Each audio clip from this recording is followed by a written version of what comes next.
led by their pole winner, Christopher Bell. Christopher leads a whole bunch of Toyotas in the top 10, Phil. 8 of the first 10 qualifiers are running those Tundras.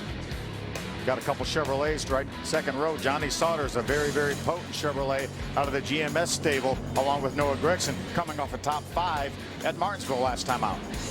What a great run that was for Gregson. Ryan Truex, he's been the talk of the garage. Everybody thinks this could be a special night for him. Kaz Gralla with that big run down in Daytona.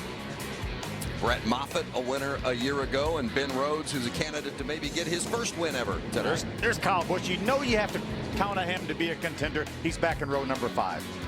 Chase Briscoe out of the Brad Keselowski camp. John Hunter Nemechek, a former winner in this series as well.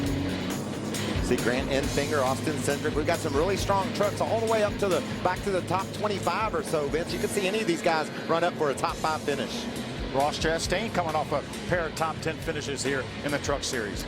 Heard a lot of drivers and crew members talk about just wanting to run all the laps. It's early in the season, continue to gain that experience, especially for some of these young drivers. We've got 15 first-timers in this race today. As we take a look at some of our onboard views we'll have for you tonight. Yeah, let's take a look at our Ford onboard. That's going to be driven by Austin Cindric. That is the PureTech Ford out of Brad Keselowski Racing. Caitlin talked about him finishing second here in the ARCA race last fall. He's starting from the 16th spot. We got us an in-race reporter, Phil. It's John Hunter Nemechek in the 8 truck. He's going to roll from the 14th position, top 5 at Daytona. A couple of wrecks since then. Let's see if we can get a word from John Hunter. Hey, John Hunter, it's the Fox booth. Do you copy? Yeah, I got a copy. Brother, you're starting back in the 14th position. The talk in the garage has been a lot of aero disturbance back there. The trucks really get loose. Are you ready for this challenge? Definitely am. Yesterday in practice, I was on the tight side for sure. Behind other trucks, we weren't on the free side. So hopefully we made the right adjustments to stay snug for tonight. I know when this place cools down, it gets really loose. So we just had to stay on top of it all night. And, thanks Fire Alarm Services for coming on board. We'll have a spectacular night.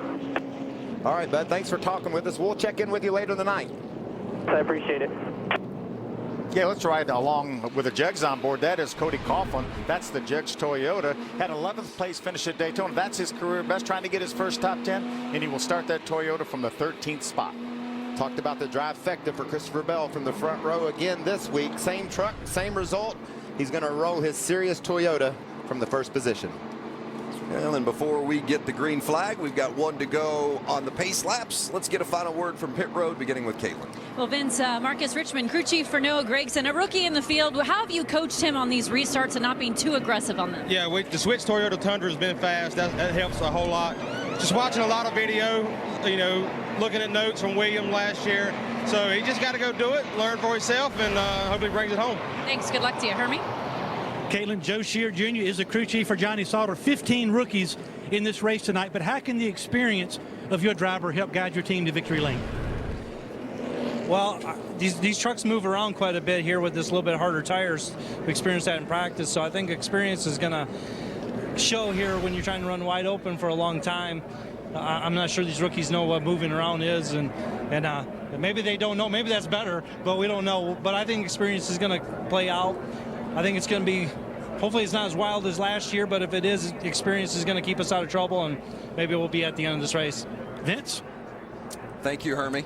You know, Phil, you hit on it earlier. You said these things are going to be dancing around. The veterans know it. The crew chiefs know it. How do they get those youngsters to stay calm when their truck jumps sideways at 180 miles an hour? Yeah, Joe Shear mentioned it. A little bit harder tire this year than we had last year, too. That's giving these guys a few issues. And eventually, the sun is going to set, the lights are going to come on, and we're going to be racing under the nighttime sky. And remember, both practices were early in the day yesterday. Qualifying was this afternoon. These guys haven't been on track at all at night, and how the truck might change under those conditions. And it will. It will change at night. 100%. And then watch on this initial start and then the subsequent restarts later, they will be 3 wide. They will stretch it out maybe even 4 wide, entering the corner, because you can get such an aerodynamic draft down the straightaway.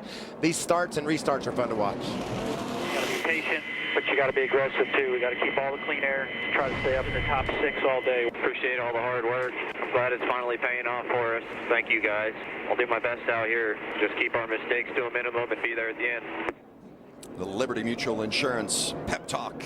The spotter is going to be giving a lot of pep talks to these young drivers tonight. Our pole winner, Christopher Bell, has chosen the outside lane. Matt Crafton's on the inside, and we're racing at Kansas.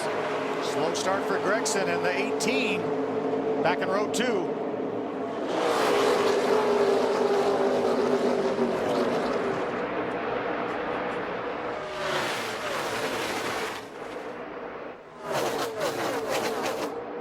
Look at that, 3 wide, Mikey, like you were talking about. Maybe 4 wide.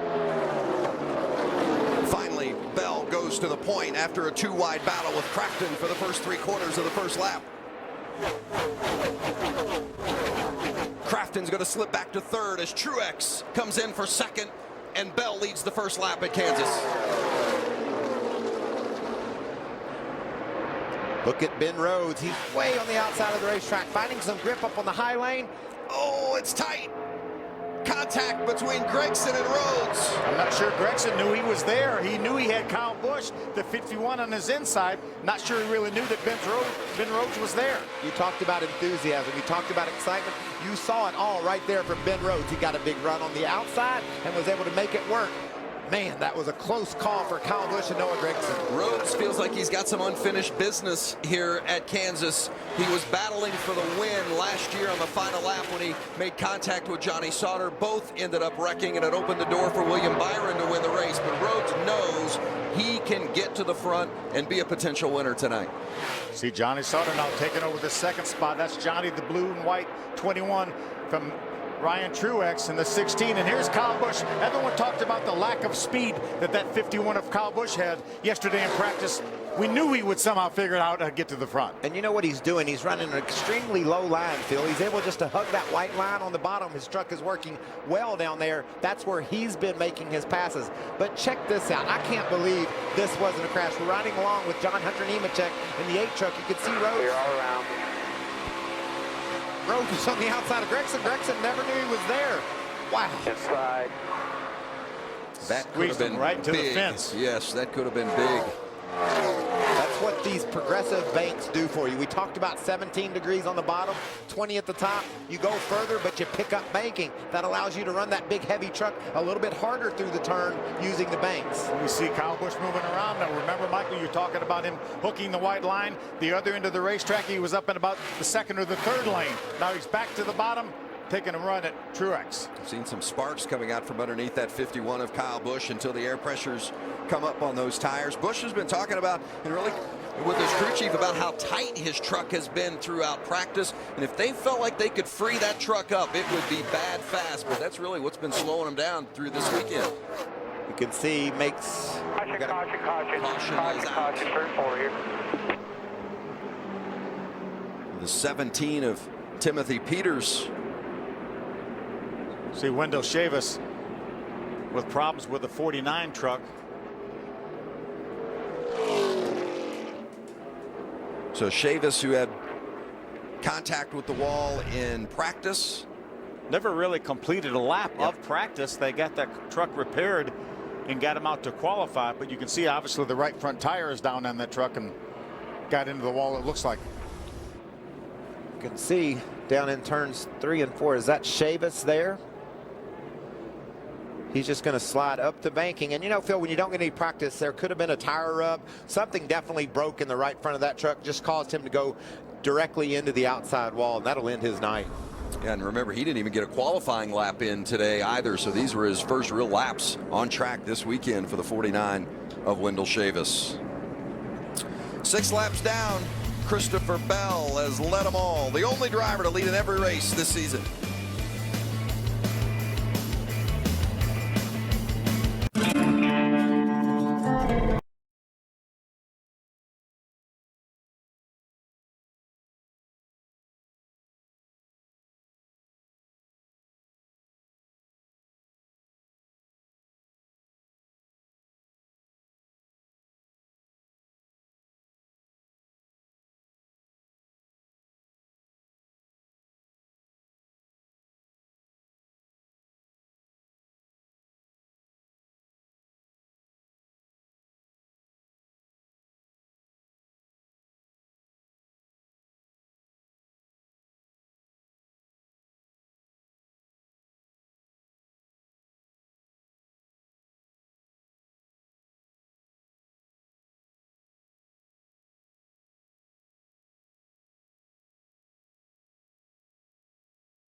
No, Vince, the talk was that these guys made a lot of changes to the trucks after practice yesterday. Needed many adjustments to feel like they were comfortable with the trucks. Caitlin, it seemed like Peter's adjustments worked perfect for qualifying, but weren't getting it done under race conditions. Well, that's exactly right, because Timothy was complaining to his team that he was hitting really hard on the splitter, so they elected to bring him back down onto pit road to make a chassis adjustment.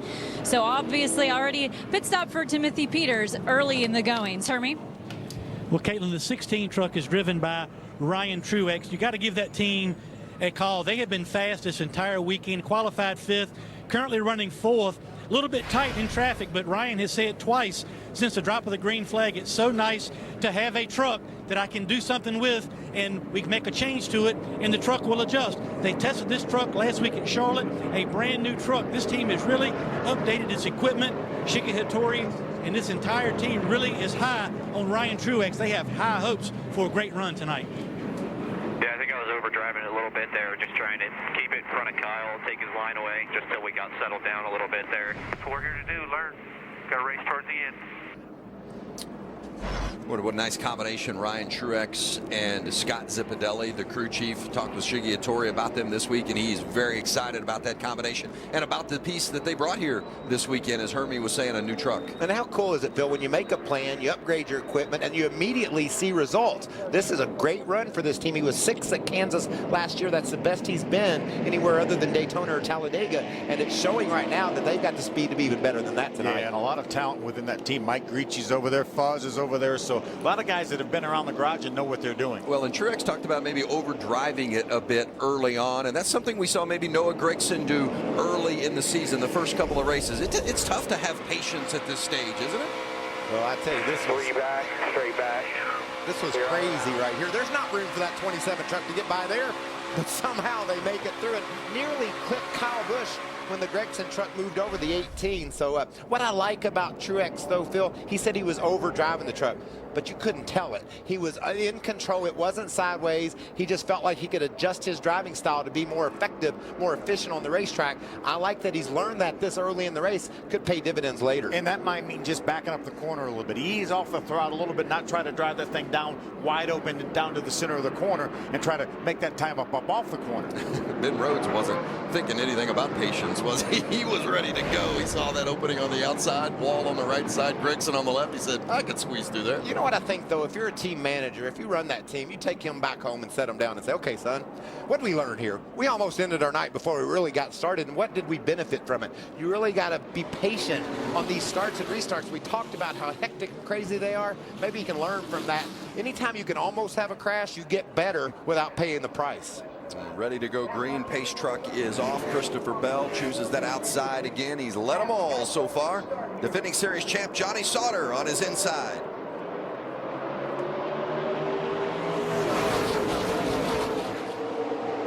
All right, there they go under the white line. That's legal. You can race off the road here. Look at Rhodes. Rhodes again jumps to the outside of Truex. Still too wide at the front. Spin. Oh, great job. Grant Enfinger, the 9.8 is around, and Cody Coughlin, that 13, did an amazing job to keep from running into Grant Enfinger. He did just that. That's exactly what you want to see. A guy just evaluating his best options. He knew hard on the brakes would keep him from wrecking. That's just good heads-up driving. Enfinger was in that 14th spot at the time. At least a couple flat tires for Enfinger. Has to really take his time getting that around there. You don't want those tires to blow out. Let's go back to the restart here. Watch these two Brad Keselowski trucks, the 19 and the 29. Keep an eye on them. Well, time to go. There was nowhere for Cindric to go, though. He was right on the bumper. Kaz Grali decides to take the middle. Grali not with a very good start. Does the 29 sneak up into the side of the 98? Yes. He did. Got a little bit loose there. Caught that left rear quarter of the 98. Had no place to go. Look at the job Cody Coughlin does, getting that truck woed up. And I'm telling you, he couldn't see through that smoke very well, so he just made a great decision there and avoided the wreck. Great job by Coughlin, and a good save, all things considered, by Grant Enfinger. And a great save by Chase Briscoe after that contact with Enfinger. I'm not sure Enfinger even touched the wall. I think he got away with that with no wall contact at all. How about this view from Coughlin's windshield? Oh, this is going to be good. Doing it. Go down there. Watch that little bit of a walk. You see him get loose. Okay, just hang on here. Hang on. Back her down. Stay right there. There you go. Good job, bud. Did we get into the wall?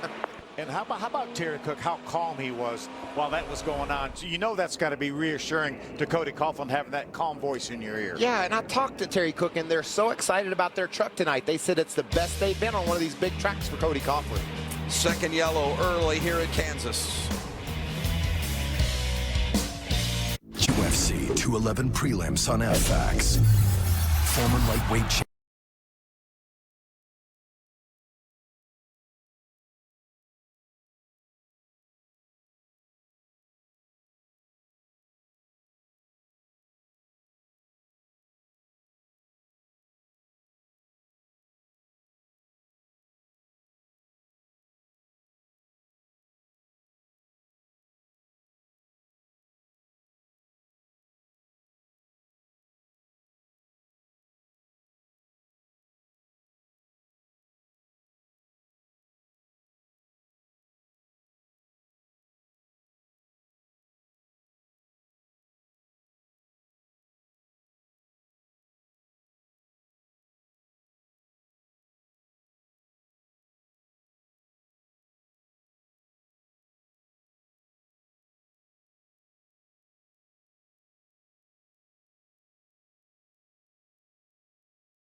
Aerial coverage provided by Goodyear. Superior performing tires to face challenging conditions on the track and on the road.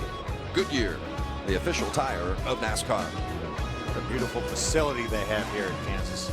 Look how manicured it is. There's just so much fun things to do in the area. You see the soccer stadium there, but the camping, all the amenities for the fans to come and just enjoy a great weekend. Perfect weather. As Michael mentioned, the soccer stadium sporting KC, the team that plays in the Major League Soccer League, and it is a beautiful facility right next door to the racetrack here at Kansas Speedway. We'll have a Major League restart right here. Hey, this time Christopher Bell chooses the inside at the start of the race, and on that first restart we saw him take the outside. This time he selects the inside. It's all about that truck behind him, Vince. He knows he's going to get a big push from his team owner, Kyle Busch, in the 51. And that's what a big push looks like right there. And Kyle Busch isn't going to dive to the apron, although he could, but he's not going to do that to his teammate. He's going to push him out in front, and then once they get out there, settle it amongst themselves. That's Ben Rhodes in third. We've seen him be aggressive at every turn so far tonight. Ben Rhodes has a strong truck tonight, and he's making it happen. Johnny Sauter looking inside of Rhodes, giving an eye to that third position. Sauter and Rhodes are the two that got together at the end of last year's race here at Kansas. Oh, Matt Crafton really high off turn 4. You could see he loses his momentum. That's Truex in the 16 truck on the bottom. There's John Hunter Nemechek. Nice run early for Nemechek. Started back in 14th. Told you he had a good race truck, and he's proving it. Going to move to the outside of the 16 of Truex. Move him up another spot. Been a tough season so far for Nemechek in that 8 truck. Had an accident in Atlanta and finished 29th, and then our most recent race 28th as their Stuart Friesen bringing out the yellow and taking a hit right there on that left front. That's a shame. There's not any room to slip through on the bottom. And the one of Jordan Anderson got him. We talked about the hard tires, and a lot of the talk in the garage here was they thought this would be a race really high on attrition, and sure looks like it so far. Friesen was running 17th. Look at the damage on that truck. Yeah, that'll be terminal for sure.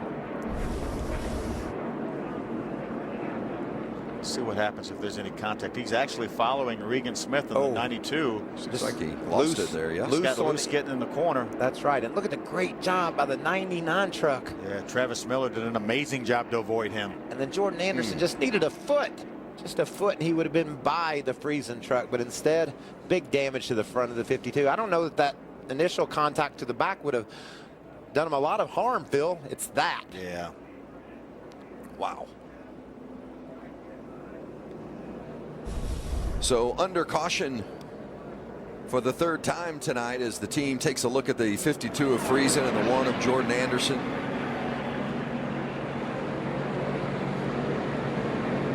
How much damage that one truck suffered? Can they possibly repair it and roll on? And the same with a 52, but much more damage on that 52 truck. Yeah, I don't see any way that they can repair that 52 in the time allotted. It's been an action-packed early going at Kansas. Hey, Curly.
probably come in before that lap 40, and I could go 52 laps or something. I'll probably just get the fuel and tires and maybe get him up there a little bit better air, see if that'll help him, you know, along with tightening it up. Yeah, I think that's a good idea. Crew Chief Jerry Baxter in communication with the spotter for the team. Yeah, and I like that plan, especially if you got a rookie like Gralla. If you can get him some track position, no telling how fast he'll go. Or a guy like Timothy Peters, who you saw on pit road early with some trouble. And Phil, I'm not so sure I wouldn't pit this time. He talked about he could go 52 laps. Obviously, we get here this time, there's 60 to go to the end of stage 2. You know there's going to be some caution laps around stage 1. The end of that. Let's take a gamble. Pit now, get our gas and be done with it. I'm going to disagree with you, Michael. I think it's too early. I think we need to go 2 or 3 laps. I think we're going to come to 1 to go, so it's not going to work this caution because I don't think you can afford to take a chance. What if that thing runs out of gas 2 laps before? Pit road's closed then too, you know, 2 laps before the end of the stage. So I think there would be too much to lose. I just saw what Denny Hamlin, Mike Wheeler, some of those the Gibbs cars did at Talladega. They took chances, got themselves in a position, and won stages. Now, obviously, they decided not to do that here, but if we go green and get another quick caution, I'm with you then. I just thought it was 2-3 laps too early. Yeah, but Kaz Gralla won at Daytona. He's already locked into the playoffs. If anybody can gamble, it's that team, right? I would have hit it right there. Let's check out the radio from Kyle Busch. Kyle, you want to do the teammate restart? Oh, boy, yeah. Just tell him to do what he feels is right, because if I lay back at all in order to try to help him down, I'm going to get run over in 3 wide, so we got to just run. You know, I agree with that too. We've seen the old crossover move that the teammates play at the front of the field really backfire at times because of this big draft and all the runs you get down that front straightaway. I like where Kyle's brain's at, but it looks like Christopher Bell is taking the outside, and I'm sure Kyle will be aggressive, but he'll also be respectful of who's beside him. He just wants to avoid that 3 wide because he knows if he lays back in, that's going to give Ben Rhodes, Johnny Sauter, Matt Kraft, and those guys enough momentum that they're definitely going to make it 3 wide.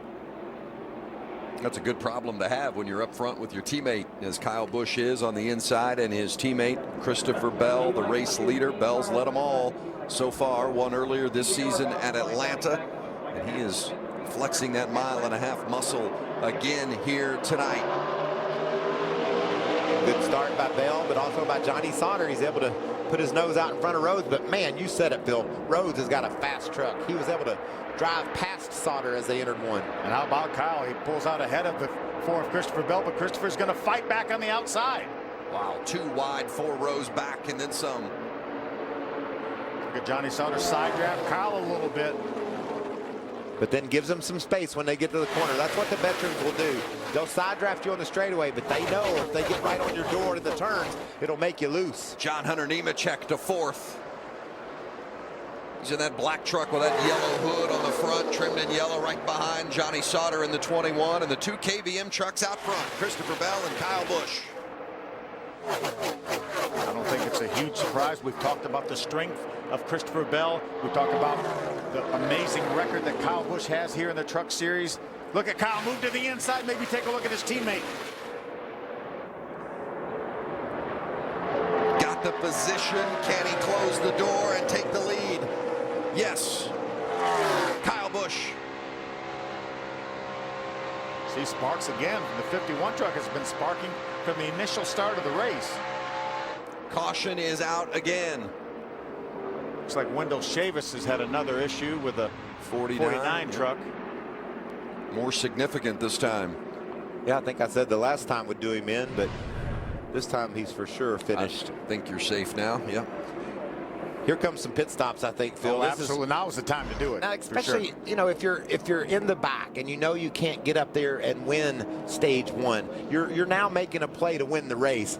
Take your lumps and stay at the end of stage 1 by pitting now, stay out, and go try to win the second stage and ultimately the race. I like that strategy right now. We heard Kaz Gralla, crew chief Jerry Baxter talk about it. How about maybe Chad Kendrick and Timothy Peters? They're back in 15th after that early issue they had. Maybe they do the same thing. And I've been watching Peters. He's been sneaking up through the field, so I think the adjustments Kendrick made on that 17 truck have given Timothy something he can race them with. Now it's time to roll the dice and take a chance.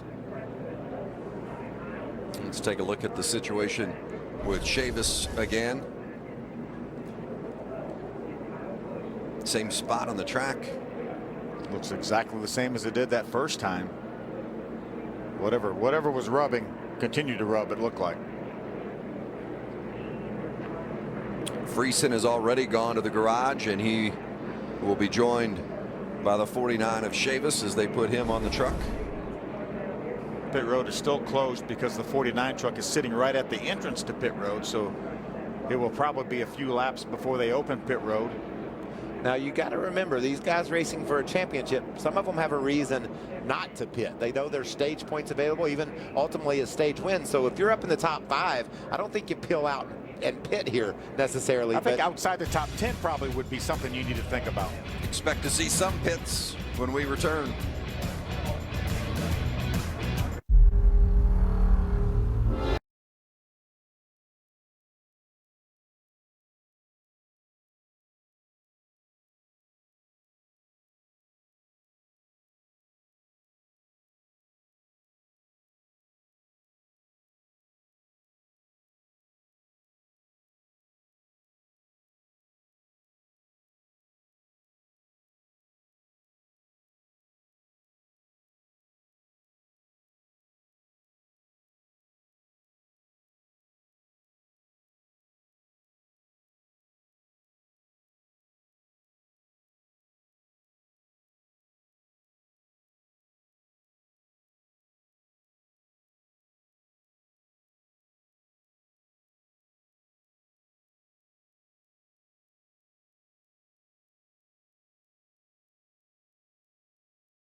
What if everybody took a chance? By the way, congratulations to Ryan Blaney, won the pole in qualifying For the earlier Wood today. How about that?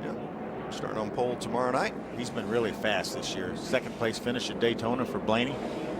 12th driver to win a pole for the Wood brothers. Yeah. You see the top 7, 8, 10 staying out. Here comes one. Timothy Peters. No, that's Brett Moffitt, his teammate, as well as Timothy Peters. And there's Kaz Gralla we talked about coming in. I love this strategy. We're going to see, you know, when NASCAR and the teams and drivers came up with stage racing, this is exactly what they were looking for. Let's mix up the running orders. Hermie, what's happening with the 7 of Moffitt? Well, they're going to the right side first, Michael. As you can see, his truck is too loose. They're going to put some wedge right there in the right rear of that truck, try to play some strategy. It will be 4 tires, and they're going to try to tighten up this 7 a little bit for Brett Moffitt. Caitlin. Well, for Kaz Gralla, he's been saying my truck is tight on landing, but then it snaps loose. So they were going to make an adjustment as well, drop the track bar, add some spring rubbers as well in the left rear, guys. And when you add spring rubbers, Caitlin, it takes a little bit of time, and you can see the delay on the left rear. Those guys pushing the rubbers in there, that'll help tighten that truck up on entry and hopefully pay dividends as we race toward the checker. Try to prop that spoiler up as that truck enters the corner. And Gralla was having a little bit of trouble yesterday in practice, talking with Jerry Baxter and being comfortable getting down in the corner. So it sounds like maybe he's still struggling with that. And Jerry, the veteran crew chief that he is, knows all the adjustments to make, and he put a big move on it right there. And I like that he took a big swing at it early in the race instead of making his young driver deal with a truck that he wasn't comfortable with for longer stages of the race, and then trying to maybe take a swing at it late. And Vince, you mentioned it. We started this race during the daylight, and now it's actually the sun has gone down. Now the lights are on. This track is cooling off, and it's changing. We said we had an in-race reporter. John Hunter Nemechek started back in 14th when we were at the green flag for tonight. Let's see if he's got a time for a word with us. John Hunter, great move from 14th up inside the top 5. You got a good truck there.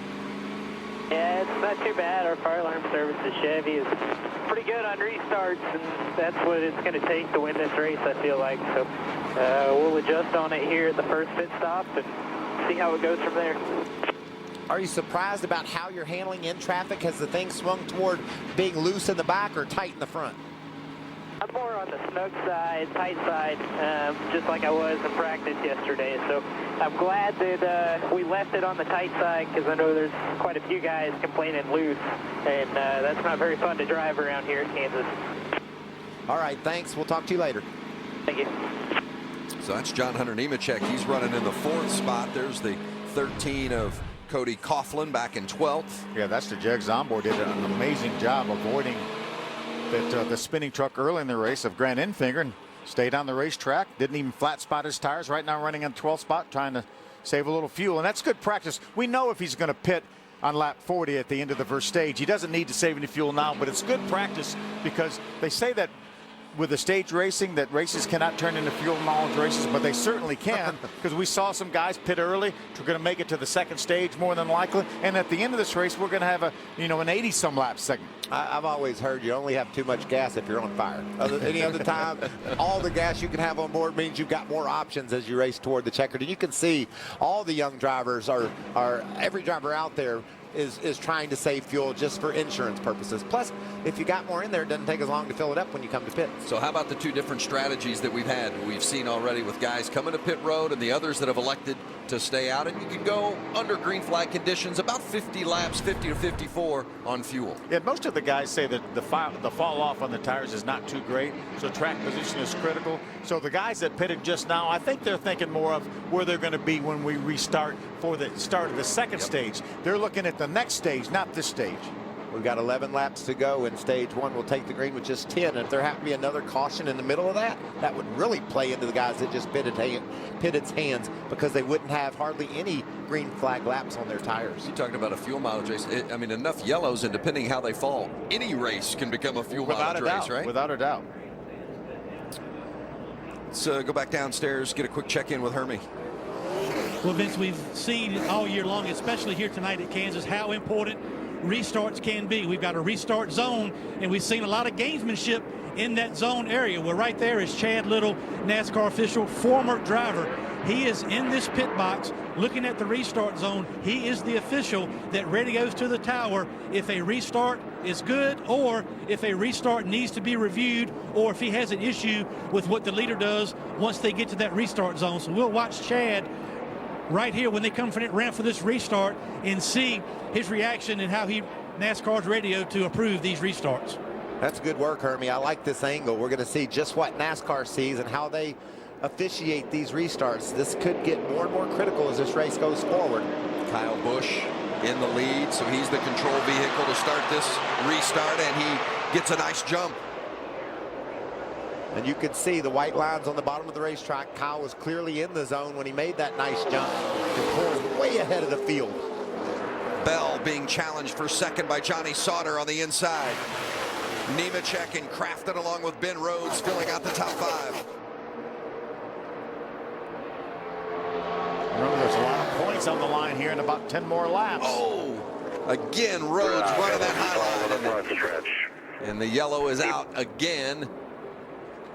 The 99 of Travis Miller has stalled. Maybe a transmission issue or something on this restart. Michael, you mentioned it. If these guys caught another caution that pitted that last time, there's going to be that many less green flag laps on their tires. No power, no nothing. Your battery switch. I just did. It's in the throttle. I got no throttle at all. I think maybe, I guess you just speculate what all it could be. Can't quite get into a rhythm. 5 cautions early here at Kansas.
Trying to get our wheels under us, Vince, get a little rhythm going here. In the split screen there, during the commercial break, you saw the 18 of Noah Gregson and the 92 of Regan Smith, also the 44 of Matt Mills, all come to pit road, all lead lap trucks. Again, I like that strategy, but they're going to be behind all those trucks that pitted on the previous caution flag. Caitlin, what's going on with Matt Crafton? Well, right now he's telling his team that he's getting looser as the race goes on. So crew chief Junior Joyner already discussing what they will do in terms of changes on the radio. He said, we'll tighten you up. We'll make air pressure adjustment. Also 3 rounds down in the left rear. Also, of course, 4 tires and fuel. That'll be the plan for the 88 once they do pit, guys. Talking about the conditions and how it changes at night, and for the most part I think the crew chiefs agreed that whatever condition you're experiencing, you're going to just experience it more when the sun goes down and you're racing under the lights. And I like where John Hunter Nemechek is. He said his truck is a little snug right now, just like it was in practice. So I think those guys are in great shape right here. And it'd be interesting to see if we ever do get a long run. You can see there's just 7 laps to go to the end of stage 1, but when we get a longer run, which trucks are really able to take advantage of that? Yeah, it'll be interesting to see here, as we mentioned, just 7 laps to go in this stage, and Christopher Bell running for the championship. Kyle Busch not running for the title, as those two start on the front row, and how valuable those points are for Christopher Bell to win this first stage. Can he get a jump on his team owner Kyle Busch and take the lead and end up winning this first stage? Green is back out. Kyle out front. Wow, an issue for Cody Coughlin. slow. Some evasive action taken by a lot of those trucks. That usually means a transmission problem right on the start of the race, and that's a shame for Cody. You see him trying to grab gears there. We're going to gear. Okay, get on the apron. Get on the apron. Is it in neutral or what do you got? There he goes. He's in second gear, it sounds like right now. But it doesn't sound like it'll come out. How about 3 wide? Nemechek down on the apron. John Hunter Nemechek going for second. Inside of Sauter, and now Bell on his outside. Listen to all the throttle he uses down in the corner. Didn't have a great angle in there, but just barely lifted as he hit the center of the corner. That's the battle for second. Christopher Bell trailing his teammate Kyle Busch. There's Johnny Sauter. How about the 29 of Chase Briscoe moving in on the 88 of Crafton? Chase is up to the 7th spot.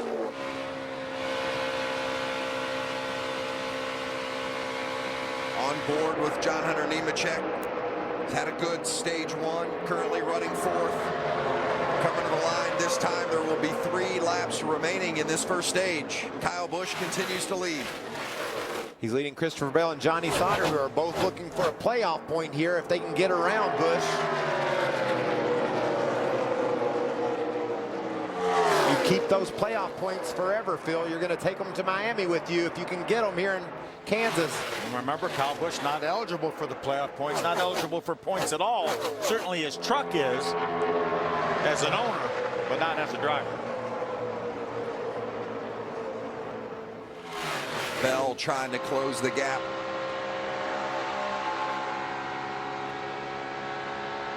Two laps to go in this stage. Look at that draft he gets on the Cessna truck as he drives down into turn 1. That's amazing how many truck lengths he was able to pull up on Kyle Busch. Well, he's got a great run going off of 2. Is he going to make the move?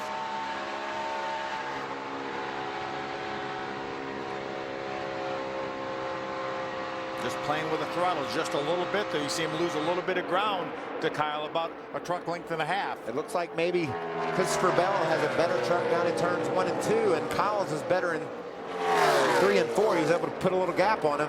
Christopher's going to try a little bit higher line. I wonder how distracting it is to him getting all those sparks thrown up. Absolutely. This is the final lap of stage 1 here at Kansas. Into turn 3 goes Kyle Busch. To the outside goes Christopher Bell. Can he get a big run off 4? Stage 1 is complete. Look at this battle. So Kyle Busch wins stage 1. His teammate Christopher Bell right behind him. Back to Kansas after this. She makes the good times great and the tough times easier. The Ever Us collection. 1 diamond for your best friend, 1 diamond for your true love. Now in white and rose gold for Mother's Day. Ever Us. Available at Zales, Jared, and Kay. I noticed it as soon as we moved into the new house. A lot of people have vertical blinds. Well, if a lot of people jump off a bridge, would you? You hungry? I'm okay, right?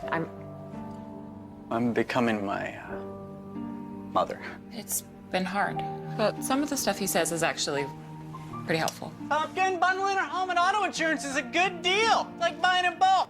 That's fun, right? Progressive can't protect you from becoming your parents, but we can protect your home and auto.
Started 10th, took the lead in the late stages of that final stage or that first stage, and Christopher Bell, his teammate, chased him right to the line but couldn't quite overtake him. You look at our stage points. Sauter, Nemechek, Crafton, Truex, Rhodes, Briscoe, Enfinger, and Moffitt both pitted and still managed to get themselves into the top 10. That's a big move for those two drivers. They obviously have good trucks now. I think they'll stay out. Or they could come and just get fuel only and take less time than these other guys that are up front. They have that option. The 51 of Kyle Busch, a lot of dialogue on the radio between Kyle and Bono Mannion, his crew chief. The truck is obviously bottoming out a little bit on the racetrack. They were trying to decide whether to make adjustments to the back of the truck to get the front off the ground. They decide against it. 4 tires and fuel for the 51. The 21 of Johnny Sauter, his truck is too tight. They're going to free him up with wedge, 4 tires, and fuel for Johnny Sauter. Caitlin. Well, taking a look at Christopher Bell at the bottom of your screen, he has a winning truck underneath him. He won with this truck at Atlanta earlier in the year. He says it's getting a little free as the nighttime came and the sun went down, so they're making a chassis adjustment, also putting some right side tires on right now, guys. See a little bit of trouble with the right front of Johnny Sauter's truck. They couldn't get the tire off and caused a delay. And look at the trucks that are pulling out in front of him. Not only the 4 and the 51, but there's John Hunter Nemechek, Matt Crafton. Is that Chase Briscoe as well in the 29? So Sauter loses 3 spots. Let's see if we can talk to the guy that won the battle off of pit road. He'll not be starting up front because we had some of those guys stay out. Hey, Christopher Bell, Phil Parsons up in the Fox booth. You got a copy? Yeah. Well, that truck has been fast since you guys unloaded it, but how bad did you want that playoff point that was right there in front of you with your teammate and boss, Kyle? Well, we've been really good all weekend there, and on the restart, I felt like I was trying to leave Kyle some air on the bottom there, and he drove by me. So we wanted to win that playoff, or the stage there, but that's all right. We still got a really fast Sirius XM Tundra. All right, buddy, done a great job so far. Finish it off. 10-4, thank you. You're welcome. It's always cool to drop into the trucks and see what the guys are thinking. You heard him talking about the mistake he thought he might have made by leaving a little bit of room on the bottom of the track. And he just drove right by me. Went right by. Couldn't believe it. Austin Wayne Self, by the way, in that 45 truck, team penalized for having a crew member over the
Take it out. I told you this place is cool. So much fun for the fans, the kids, the families. See Coughlin hopping out of the truck. Let's see if we can figure out. He had issues getting going. Sound like a transmission problem. What caused that? You can see right there. He just doesn't take off with the rest of the pack. Great driving by several of the competitors to get around him without contact. Let's listen to it on board.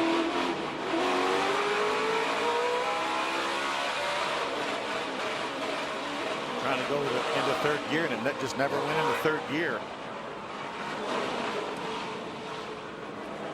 And you can see now he's stuck between gears. It didn't sound like he missed third gear, because it would have revved the engine up if he would have done that. Just sounded like it just wouldn't come out of second gear.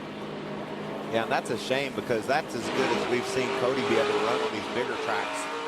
Now he finds maybe first gear is still operable, but the rest of them were blown apart. Saw that shot of them in the garage, trying to diagnose exactly what the issue was. That was crew chief Michael Shelton that was inside the truck. Well, this is going to be some good racing here. I talked about the stage racing and how it has a tendency to flip the field at times. I think we got a top 5 here we wouldn't have ever seen a year ago, but they're certainly capable drivers that can get up there and lead this race. But then look back about 10th or 12th where John Hunter Nemechek, Ben Rhodes, who's had an extremely fast truck all night long. It'll be fun to watch these guys fight through the field. That's Grant Enfinger on the inside and Brett Moffitt on the outside. They were the first to pit, along with Kaz Grala, who currently sits third. They all pitted on lap 27. And as Michael said, that strategy has put them at the front as we begin stage 2 here at Kansas. Only 8 green flag laps on those 3 guys' tires.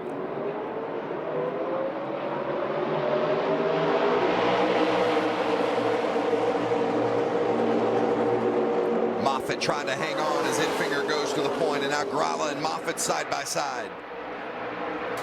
Kyle Busch in the middle of 3 wide. He has his teammate Christopher Bell on the outside. Let's make it maybe 4 wide here. Look at them bouncing around off each other.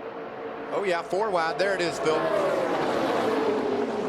Justin Haley in the middle. Knew Crafton was there. That's a great job of driving by that young man. Good spotting as well. Ben Rhodes around the top. He's got a very fast truck. Likes that high side. And he came from 14th all the way up to 9th in 1 lap. Noah Gregson for Kyle Busch Motorsports in there as well as we ride on board with John Hunter Nemechek. That's Crafton on the inside. Ryan Truex was just ahead of him. See Kaz Grala move to the inside of Noah Gregson. That's Kaz in the 33. Enfinger continues to lead. Christopher Bell has led 23 laps tonight, but right now finds himself in a dogfight for second place. That's Brett Moffitt on the outside, and the boss, Kyle Busch, was right behind him. Yeah, Kyle was trying to help him, trying to give him a little bit of a push down the front straightaway to see if he could clear Moffitt. Not able to do so.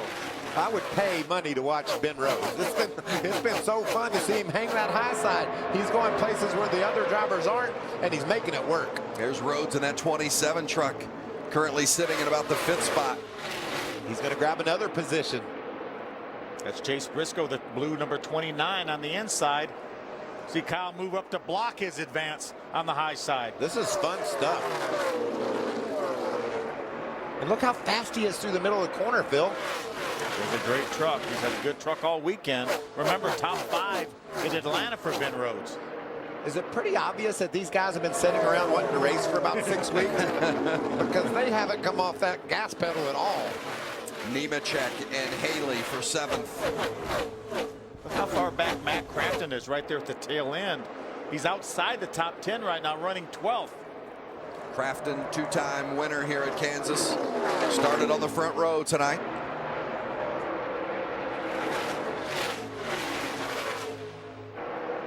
Good action early in stage 2 as Grant Enfinger continues to lead. Enfinger drove on a part-time schedule last year, and despite being a part-timer, won a race, won at Talladega last year. Here comes Ben Rhodes. He's around for the 3rd spot, looking at 2nd with Christopher Bell.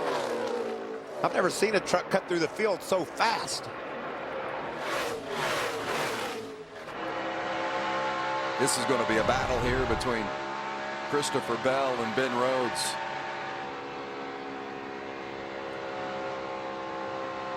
could hear Bell just maybe feathering that throttle a bit on entry, Phil, but that was it. Remember, Christopher Bell only took right side tires on that pit stop. That 27 looks sporty tonight, Caitlin.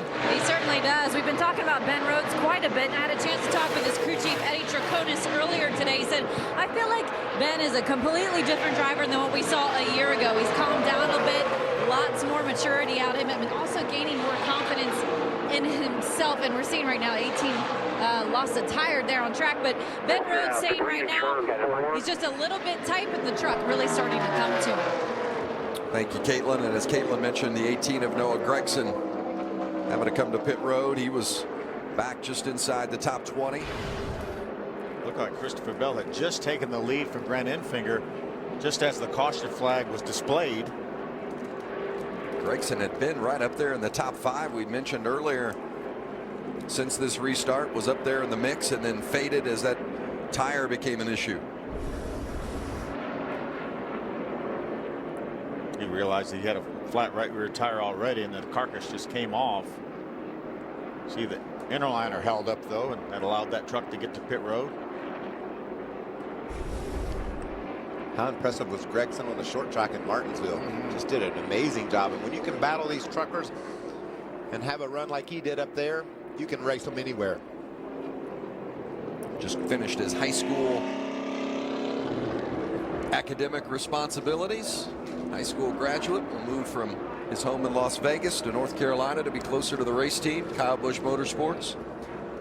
18 years old. A lot of promise there. Great team, great crew chief Marcus Richmond calling the shots for him. I was talking with Marcus Richmond earlier today about some of the veteran drivers that he's worked with through the years and won races with. Kevin Harvick, Timothy Peters, Johnny Sauter, Dennis Setzer, one with Ty Dillon in the truck as well. And said he's really leaned on fellow crew chief Rudy Fugle on how to work with these really young drivers like he's having to work with Noah Gragson. But he is certainly enjoying the challenge and the opportunity to work with this young talent. Yeah, doing a great job. As you can see, they put Grant Enfinger out front. Obviously, they went back to the most recent scoring loop and saw that Grant Enfinger was in the lead when the caution came out, so they put him back in his rightful spot. See up there in the upper left-hand part of the screen, 25 laps to go here in stage 2. The first 2 stages, 40 laps in length. And then that final stage, 87 laps. I don't expect to see any action on pit road. Do you, Phil? No, pit road is open right now. Timothy Peters looks like he's going to peel off. Must not like the way that truck's handling. No, they've been a struggle for those guys tonight. Yeah, they've made a number of pit stops. He was one of those trucks that came in early before the end of the stage and still came back in during the stage break. Caitlin, what's going on with that 17? Well, Timothy Peters has been complaining for a while about how that left front just keeps bouncing so much on the racetrack, so they're electing to bring him down on pit road, make a shock and wedge adjustment to try and fix that. No tires, though, for the 17, guys. Lots of changes tonight on that truck. They won't quit. No. These stages give teams an opportunity to make these adjustments and try to figure out how they can better adjust the truck when they make one adjustment and it doesn't work. Where do they go next? I mean, they had the hood up on that truck the first pit stop. There's a lot of stuff going on underneath that truck in their film. Sure Spring is. rubbers and progressive rate springs and maybe shock adjustment. They've got adjustable shocks. And Timothy Peters is an onboard computer. He can tell that team exactly where it's bouncing and what it needs to be better in the turns. And that's why they're making all these just adjustments, because of the information that Peters is delivering. You see there, we've had just 7 laps as our longest green flag run tonight. Cody Coughlin getting ready to buckle in again.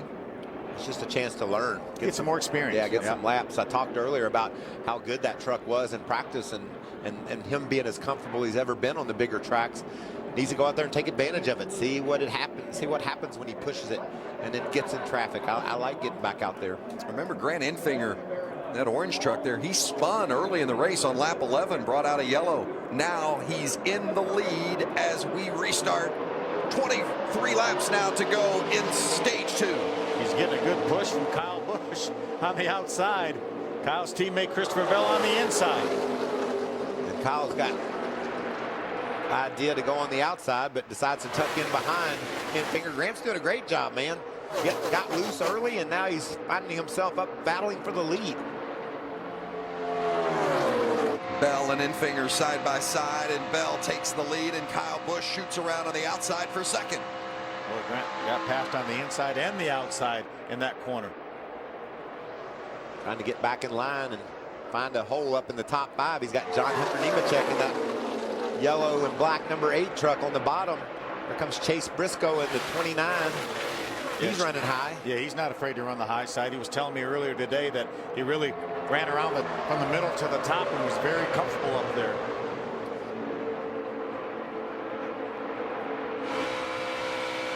John Hunter Nemechek trying to make a move on Chase Briscoe. I guarantee you those spotters are telling everybody, Phil, that 27 truck of Ben Rhodes has found something on the top side.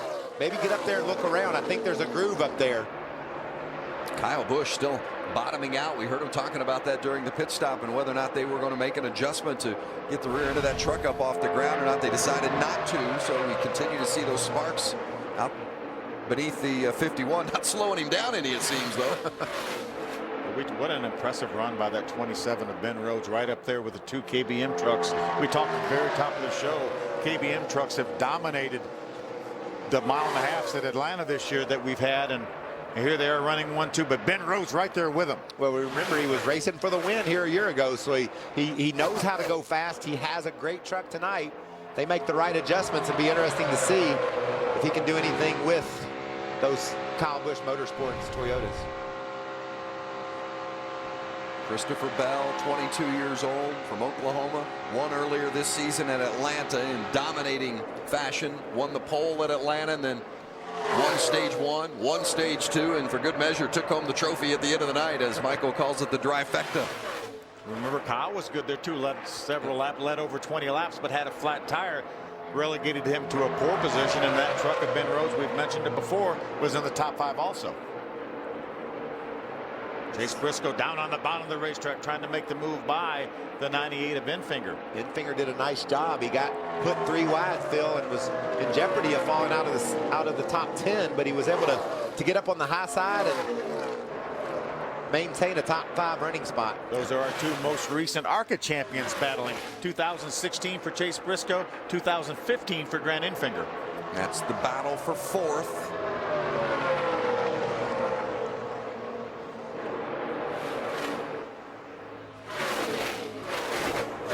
Infinger closes the door and gets the position. Up front, it's Bell, Kyle Busch, and Ben Rhodes. 1, 2, 3.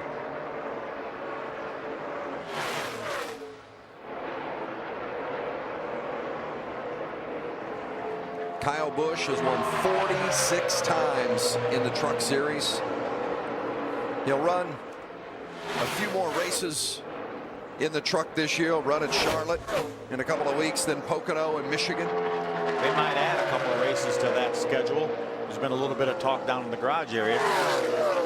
But it's so valuable for Christopher Bell, Phil, I think, to be out there and Kyle to be on the track with him, you know, showing him what that equipment is capable of, and then Christopher having to push himself to get all out of it that's there. So it's a learning process for Bell, and it's a chance for Busch to validate what kind of trucks they're building and see what kind of speeds they have. And remember, we talk about the Rudy Fugle, the crew chief for Christopher Bell. He was a crew chief for William Byron. Took William to victory lane here last year for Williams' first of 7 wins in 2016. Also recently announced that Bell will drive in the Xfinity Series. 7 races for Joe Gibbs Racing later this season. In fact, he'll make his Xfinity Series debut at Charlotte. I have to believe that's as a result of how strong he's come out and started this year, and really how strong he finished 2016. 14 laps to go in the second stage. See, Kyle Busch was the winner of stage 1. That green and white checkered flag next to his name there at the top of the board. Looks like he's going to look to the bottom. We heard Christopher Bell when we talked to him after stage one say, I just left a little bit of space on the bottom. He took it. It looks like he's trying to block any path that Kyle Busch is looking to take in this stage. Oh, he gets tight off turn 4, nearly into the outside wall. How about this? We've gone 9 green flag laps now. The longest run, 10 now that they've crossed the line. The longest green flag run of the night. We set a record. I knew we could do it.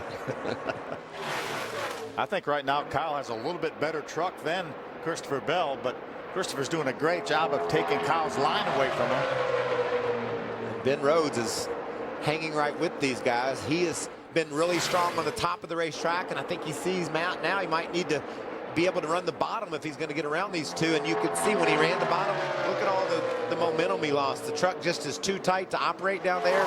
Wasn't a good turn for him. Goes to the middle, now down to the bottom again. Kyle taking a look.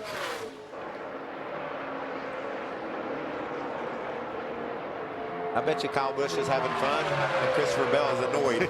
Like, why are you all over me? He is worrying him to death. Leave me alone, please. Christopher says, let me have that playoff point here at the end of the stage. And Kyle's saying, you're going to have to earn it. And I love that Kyle Busch went up there and won that first stage. And he just didn't sit back there behind his teammate. How about Johnny Sauter inside the top 10, looking at 7th right there, Hermie? Well, Vince, Johnny Sauter ran up in the top 2 or 3 positions in most of the first stage. As Michael noted, not a great pit stop, lost some track position, and he's now just starting to gain some of that track position back. His truck was loose towards the front. As he's been back in traffic, the truck is too tight. It will not turn. Another issue for Johnny Sauter, potential issue. He does not like the way his truck takes off on restarts. He says it's very, very sluggish when I take off in second gear. We'll have to wait and see if that really hurts the 21 down the stretch. Well, Sauter got some playoff or some championship points in that first stage. He's the only driver to earn stage points in every stage this season. Came into the race as the points leader.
Crafton started on the front row, slipped back. Finished 5th in stage 1. He's got some work to do if he's going to jump in and have a better showing here in stage 2, because we've only got a couple of laps remaining. Yeah, they're battling for a point right there. Truex is in the 9th spot, Crafton in the 10th spot. It's a nice story, Truex is, isn't it? Up in the top 5 early, maintaining a top 10 running position. You can see Justin Haley in the 24. He's in the top 10, just outside in 11th.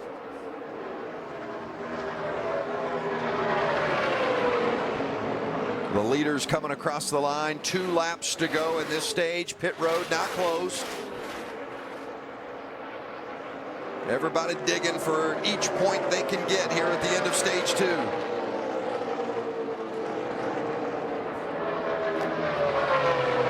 Busch going by the lap vehicle of Self. And there's Cody Coughlin, who has come back out after having some mechanical repairs in the garage, because it was a mechanical issue, wasn't under the 5-minute clock, so they were able to repair and return.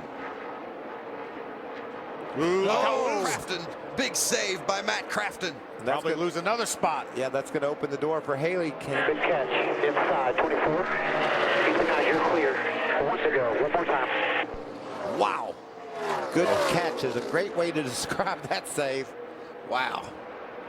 Here comes Kyle Busch coming through turn 4 to get the green and white checkered, and he will win the 2nd stage of the night. He won stage 1 and he wins stage 2, and his teammate Christopher Bell comes in 2nd in both. Matt Crafton will hang on to the 10th position and get that final stage point. There's a caution flag. The caution is out, and Kyle Busch showing the way here.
is to leave the balance just like it is in the 51 and keep that track position. Caitlin. Taking a look at Ben Rhodes in the middle of your screen. The whole night's been pretty good for him. He's telling the team right now, my truck is starting to get loose on this run. The plan is 4 tires, fuel, and an air pressure adjustment to try and tighten him up.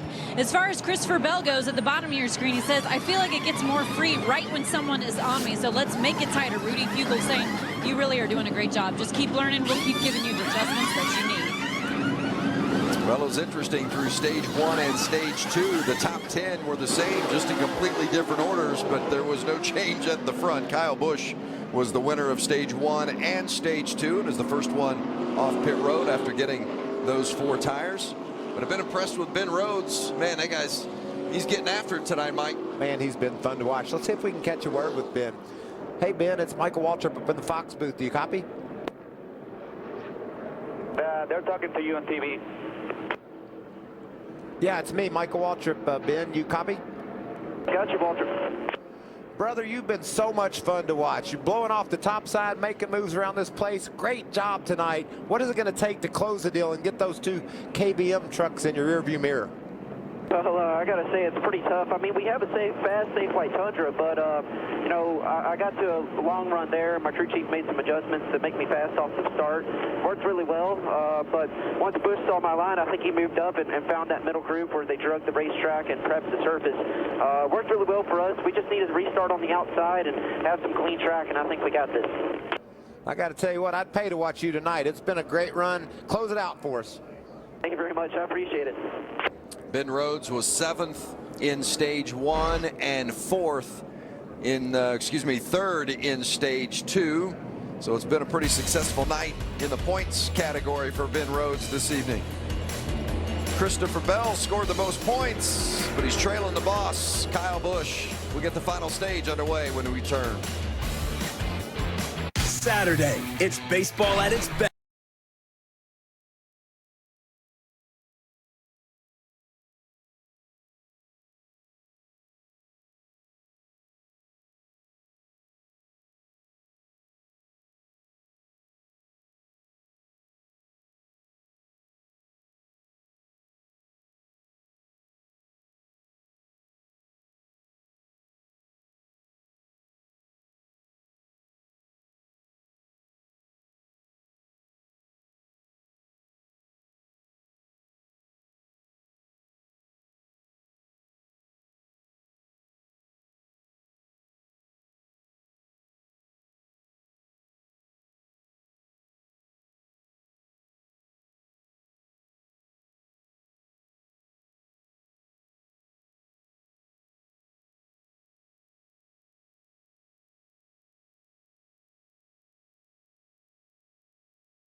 Phil, we need some adjustments if we're going to beat that 51 truck. He's handling so good in the corners, bottoming out, but the thing is sticking.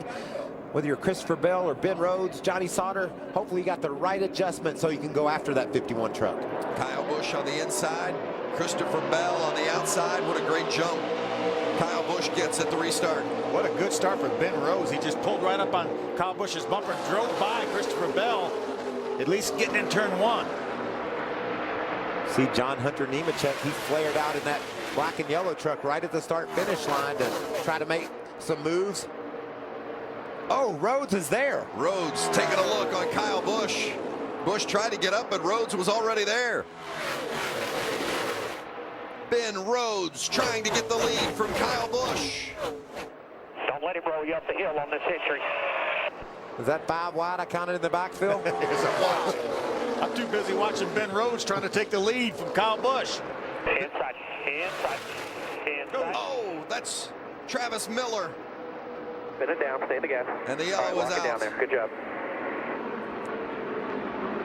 Wow, that was some great racing. Ben Rhodes. Get it back rolling.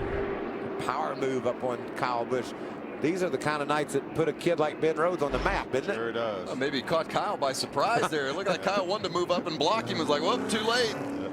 NASCAR's going to have to go back. They were side by side when the caution came out. They'll have to go back and determine who was ahead when the caution was displayed. I love that shot there. You see how high that nose is up in the air? Well, all the trucks are that high up in the air, and when they throw the gas down and the aerodynamics take over, those things are sealed to the road. That's Travis got a little bit loose there right in front of Kaz Grala in the 33. Just about saved it, but kept it out of the outside wall. And what a great job by Grala. We've seen the driving of Cody Coughlin not getting in a crash, and Grala there with an awesome job of missing the spinning 99 truck. And good job by Travis Miller keeping it off the concrete, making just his 5th career start here in the Truck Series. So you watch it from the onboard of Cody Coughlin. Whoa. Wow. That was some questionable. Cody was on top of it, but I'm not sure about those other trucks that passed him. I was trying to say it kindly. That was not great spotting or driving or something. As Miller brings it to pit lane.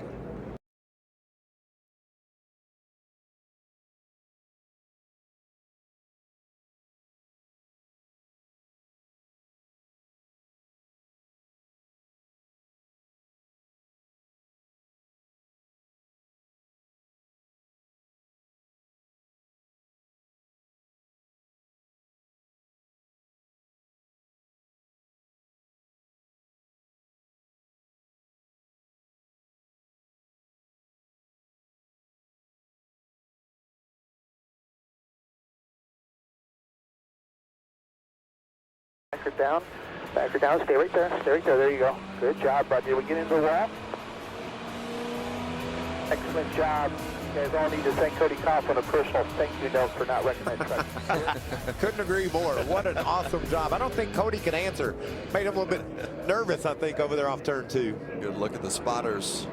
Was so valuable in every race, but boy, we have seen several instances tonight where they've been side by side and have just been critical in their communication with their drivers.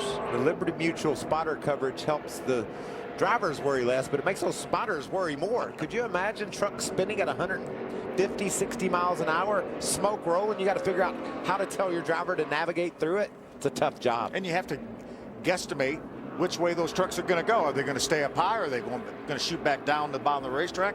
We saw an incident where we had a truck that came off the outside wall, came back down the racetrack.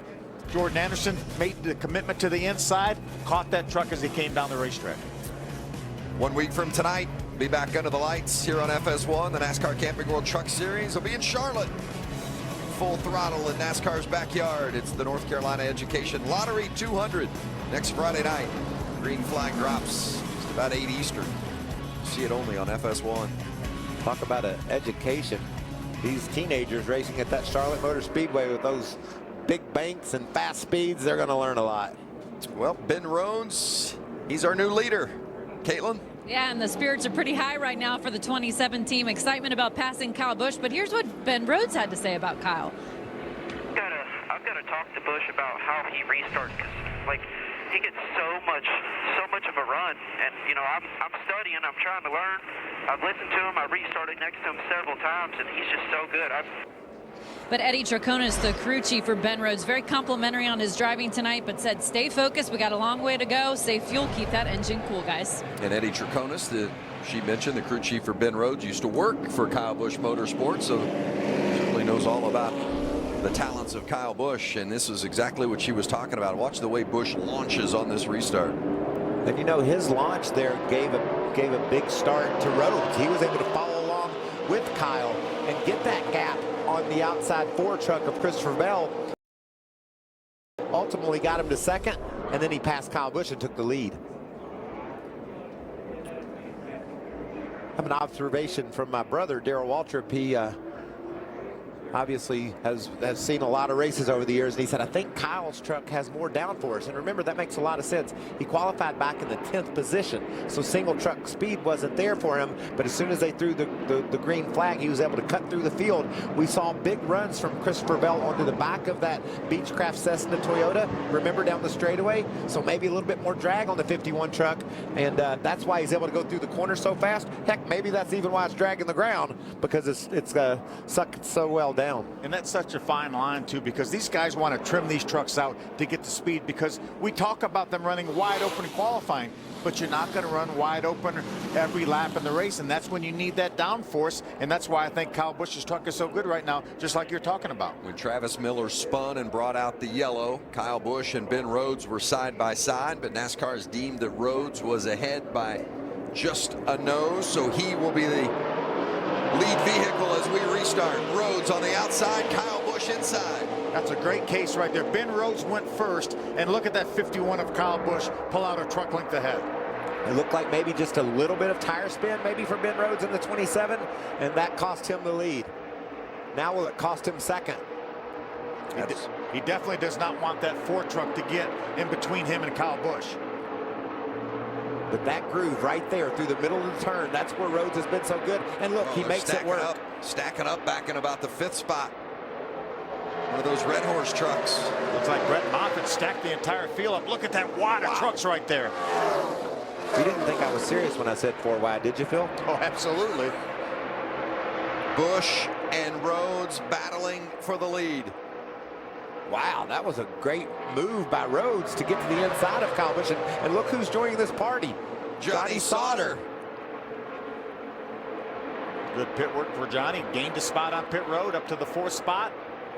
This is a tough line for Rhodes to use. You get down on the bottom, you get loose. It's easy to make a mistake down there. Great battle for the lead. Looking at it out the window of Christopher Bell. That's the boss, Kyle Busch. Right up ahead of him on the right-hand side, and Ben Rhodes battling Kyle for the lead here at Kansas. Here comes Johnny Sauter side by side with Bell. Kyle could really make it hard on Rhodes by really getting even closer yet to that truck, making him even looser. I think that would make it really hard on Kyle Busch, too. I do, too. I think those trucks would wreck. It's a little self-preservation there, maybe. Ben Rhodes and Kyle Busch side by side for the lead. And Christopher Bell in that 4 truck looking on.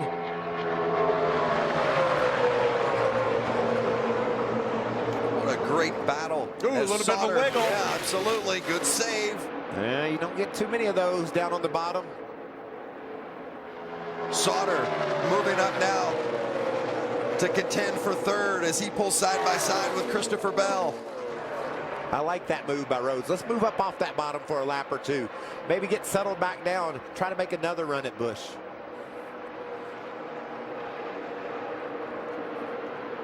Great aerial coverage, and you can see how close they race side by side, Bell and Sauter. It's tough to make that pass on the bottom of the racetrack. You lose that downforce off the rear of these trucks. It's John Hunter Nemechek there in 5th.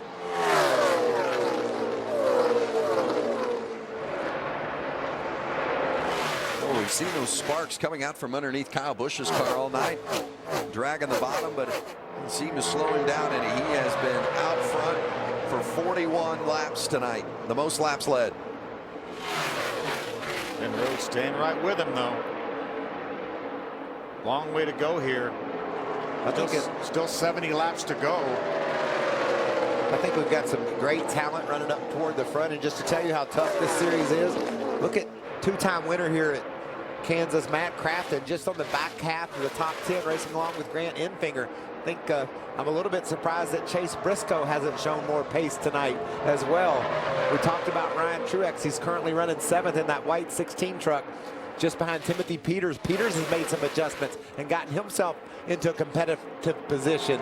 But tells you those names, those winners, champions back there racing, tells you how tough it is. Yeah, those battles 6th through 10th. Pretty aggressive back there. Truex been solid. Truex has been up in the top 10 just about the entire night. Yeah, he's scored stage points in both stages so far this evening. Ryan Truex in that 16 truck. I'll tell you, here comes Crafton. He found something up top, guys, and he's making a move. Here goes Chase Briscoe as well, getting by Timothy Peters. Peters just hasn't had the handle on that 17 car or 17 truck tonight. They have worked on it at every pit stop, and they've taken some big swings at it, but still don't think they found it.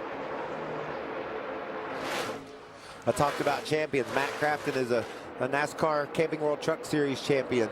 Ryan Truex, K&N champion. Chase Briscoe, times, right? Yes, a couple times. Chase Briscoe, ARCA champion. That's how you get here. You win races, you win championships at the lower levels, gives you a chance to get out here and race with the best in NASCAR.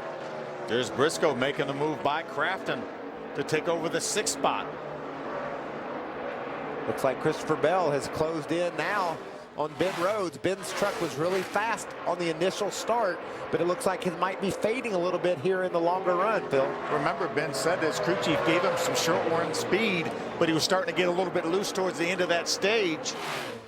Rhodes might have gotten into the wall a little bit last time by turn 4. Let's take a look at it. So close. I think he might have, but just very, very slight contact. Oh, wow. That, I mean, it didn't, barely left a black mark. You can see low on the wall there. So I don't think there's any damage to the 27 truck, but you could see maybe just hung out a little bit exiting turn 4 and couldn't cut the truck to the left because it was a little bit loose. He's definitely fallen back of Kyle Busch now, about 0.8 of a second after battling side by side with Kyle. He was actually faster that lap than Kyle Busch by 1/10 of a second. He's one stage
36-year-old Timothy Peters looks in his mirror. The two guys chasing him equal 36 years of age. A couple of 18-year-olds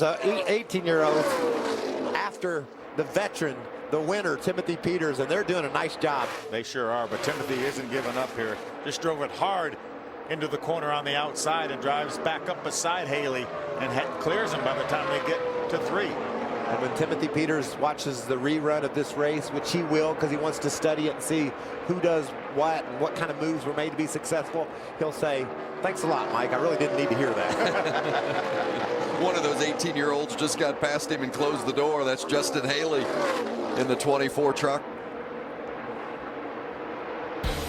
Getting to the late stages. 50 to go at Kansas. Kyle Busch continues to lead.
Here's the 19 of Austin Cindric battling Regan Smith for that 14th spot. Looks like Austin's had a solid run here, running up in the top 15. Again, only his 10th truck start ever. Very little stock car experience. Ran a handful of ARCA races last year. Mostly road racing in his background. Regan Smith's figured out how to make it work up on the high side. See our Ford facts. Ford has 4 wins here at Kansas in the trucks. Been a while though since Eric Darnell took it to victory lane in 2007. Pit stops coming for the final time, we think, Kaylin. Yeah, it looks like it might be a routine pit stop for Christopher Bell, going ahead and making it a 4-tire stop. It's been a strong night for him all evening long. Been right there in the mix for a top 5, hoping to get his 2nd win so far this season, guys. think it was a strategy call there. I think that they could have gone about 10 more laps. I think Rudy Fugle was trying to maybe figure out a way to try to beat his boss and teammate. Pit a little bit early. Remember, I already have a win. They can gamble. They're already in the playoffs with that win from Atlanta. Everybody has to come again. I like that call there. I like Rudy Fugle. He's going to get outside the box. He can figure out a way. He's always thinking, whether it's the setup of that Ford truck or the strategy, and you saw an example of it there. And he doesn't want everybody else to come in right now. He wants everyone to stay out 5 or 6, 7 laps and see if he can get some of those that newness of those tires and gain some speed. You think maybe Fugle has forced the hand of 51 and Kyle Busch? Hermie, what'd they say? They're coming down pit road, Michael. They did mention the fact that the Ford was just on pit road. They were planning to come around lap 128 a little bit early for that. 4 tires, fuel. They're going to add 3/10 of a pound to the right front tire to give him a little bit more stability on entry. That's the only adjustment for the 51. He's down and away. And the caution is out. The 66 of Ross Chastain. So how does that impact the 4 of Christopher Bell and the 51 of Kyle Busch? I think they'll be a lap down and they'll have to take the wave around. And that means they'll be back on the lead lap, but it also means they'll restart at the back of the pack. Lose their track position. There's Chastain. We're hearing that the 51 of Kyle Busch did remain on the lead lap. Christopher Bell is 1 lap down, so Kyle's going to really get a break now because he will have the lead after this round of pit stops. He was able to stay on the lead lap field because the caution came out and the field slowed. If it had remained under green, he would too be a lap down. So it was a big break for Busch because I think all the leaders will now pit. He will have the lead, and he has the fastest truck. And he has tires, and of course tires like everybody else is going to have, but still. And Christopher Bell will be able to take the wave around if all the lead lap trucks in front of him stop. And they will, as close as they've been, they will be separated just about by the entire field at this restart. Unusual how the greats always seem to have the best luck. Well, they make a lot of that luck. That's exactly right, Vince. But nonetheless, it was a great call by Rudy Fugle. It just didn't work because of that cut tire by Ross Chastain. Well, I mean, if you don't make a call like that, you're not going to win. I mean, Kyle was pulling away from them. Ben Rhodes was fast as well, and Bell needed an adjustment. He needed some strategy to try to get some track position, and unfortunately, Ross Chastain had an issue and caused the caution to come out. Well, here comes Ben Rhodes leading them down to pit lane, and Hermie Sadler's there to see Johnny Sauter. Yeah, Vince, this is so many times a game of inches. Johnny Sauter wanted to pit well before they did. Glad they waited. They got the caution. The 4 tires and fuel going down on the track bar on the right side. Kate. Looking at Chase Briscoe in the middle of your screen, talking with his crew chief. He said Chase is such a student of the sport, very invested in his career in the truck series, always studying, looking, and learning. Right now, he's saying his truck is starting to tighten up a little bit. They're making some adjustments to loosen it for him. Ben Rhodes at the bottom of your screen also saying that his truck is also too tight on the long run. Go ahead and make it 4 tires for the 27. Some good work down on pit road as the 88 of Crafton picks up 3.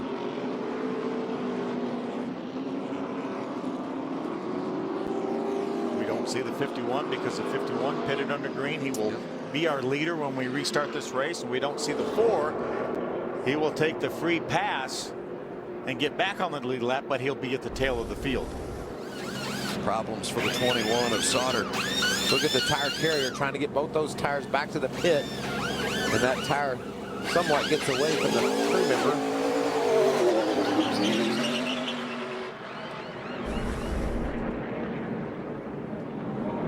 Johnny Sauter lines up 5th right now.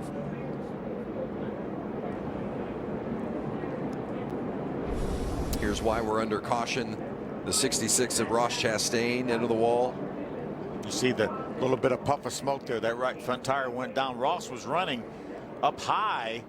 That minimized the damage, and you can see the fact that he was up high, but still quite a bit of damage to that 66 truck, even though he didn't have that far to go. Kyle Busch was already on pit road when that happened. Yeah, it didn't turn out so bad. I just saved a bunch of money on my car insurance with Geico. Huh. I should take a closer look at Geico.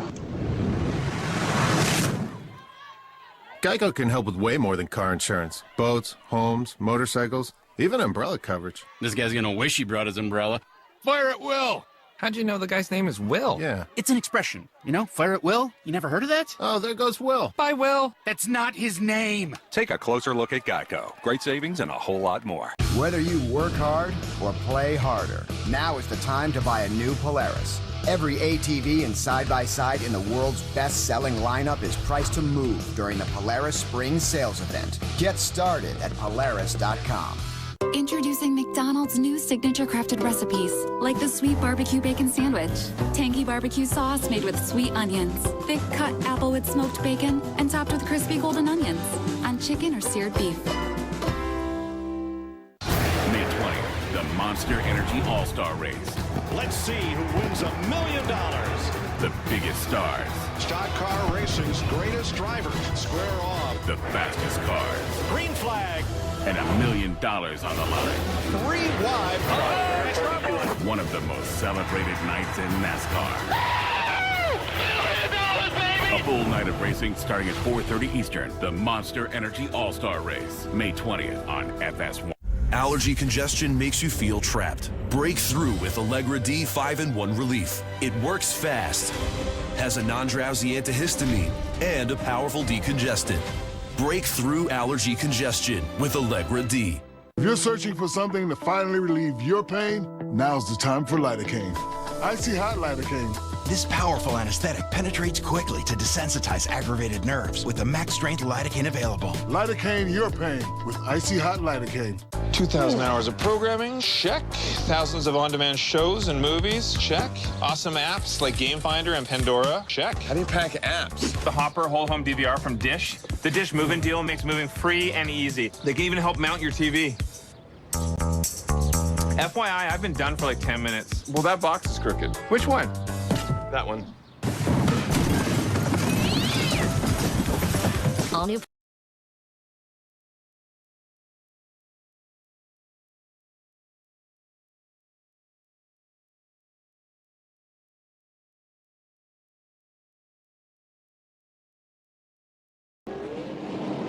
We saw great short run speed from that 27 truck of Ben Rhodes, who's down on the bottom of the front row.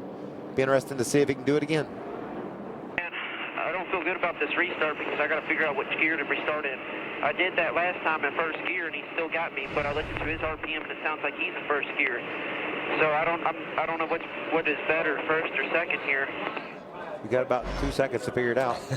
Make a decision. Good radio from Ben Rhodes on the inside there. Then there's restart. That's Kyle Busch on the outside. Looked like to me he went with first because we saw a lot of tire spin there. See Kyle Busch with just another excellent restart, but Rhodes is there. And here comes Matt Crafton getting into the mix. It's also intimidating because we probably have the guy that's best on restarts in our sport right now restarting next to you. It is tight up front. Kyle Busch leads. Ben Rhodes is there. Crafton and Sauter, third and fourth. Looks like that. Ooh, Crafton a little bit loose up off the corner. Whoa, and look at Johnny Sauter all over the side of Crafton trying to grab that spot.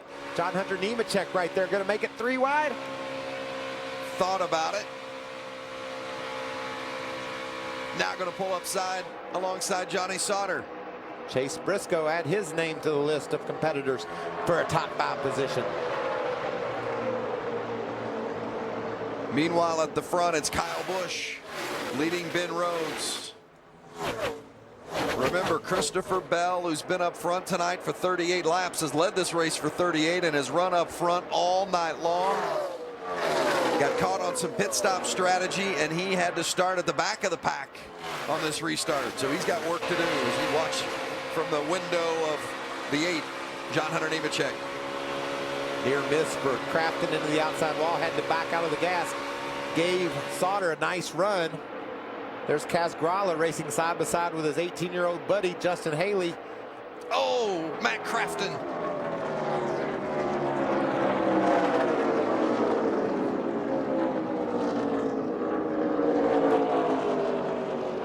Was running 5th at the time.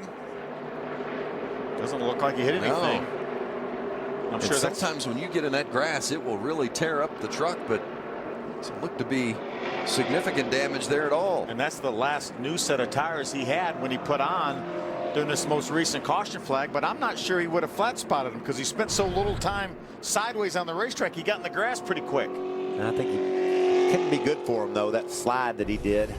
Maybe not flat spotted, but certainly see what happens to Crafton. Oh, just loose right there. Loose. That tells you how hard these guys are trying. I was going to say the intensity level is ratcheting up. Matt Crafton bobble in the center, and then the thing just kept on wobbling until it finally hopped out from underneath of him. What a great job by Chase Briscoe to miss him. Watch Chase Briscoe, that 29. 2 back, 1 lane up. Spin top, spin top. Wow. 2 green.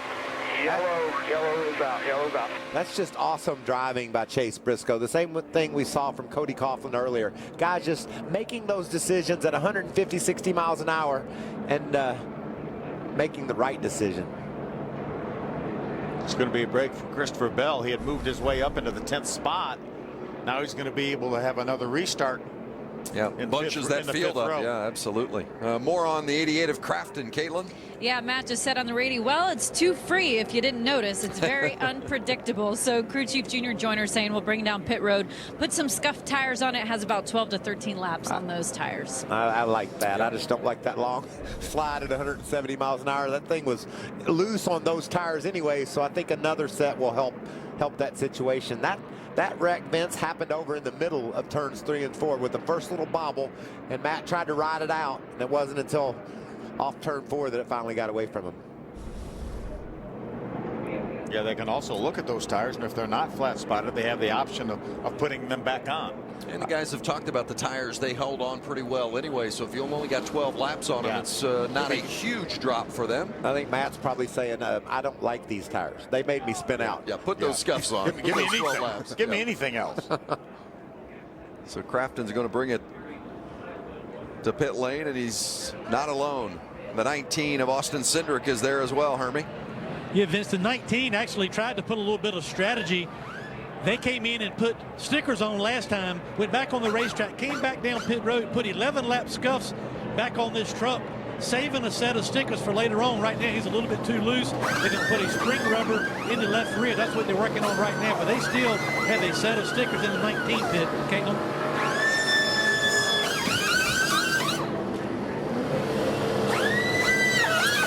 The work that the 88 crew is doing for Matt Crafton, putting those scuffs on, as Caitlin indicated, 11 or 12 laps on those. Good news, there's only 16 trucks right now in the lead lap, so Matt will be able to pull right up in line there and certainly have an opportunity to salvage a top 10 finish here.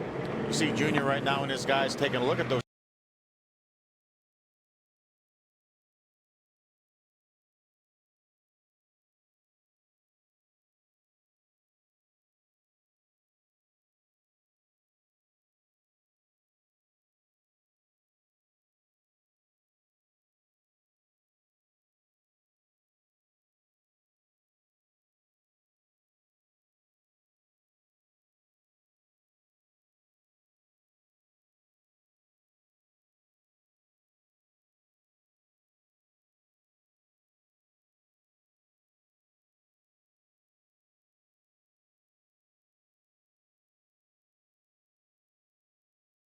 He thought he was going to have a truck that was going to be fast enough to contend again, and right there he's been all night long, giving Kyle Busch everything, and Christopher Bell and anybody else that happens to be up there in the first few spots. They've been very, very solid all night long. Again, I think we saw a glimpse of that at Atlanta earlier this year when he had that top 5 finish. And you talk about someone that needed a strong run after a couple of rough races, John Hunter Nemechek, and they're getting it tonight. He's done a great job. You can see a driver's work is not done under a caution flag. He needs to keep that engine clean. He's got to keep his tires scrubbed off. There you see John Hunter hitting the gas hard so that when it happens on the front straightaway for real, hopefully those tires have all the debris thrown off them and he can get a solid start. When these tires are hot, they'll pick up anything they come across, whether it's sand, grit, other rubber on the racetrack, and that's what he's trying to clean off right now.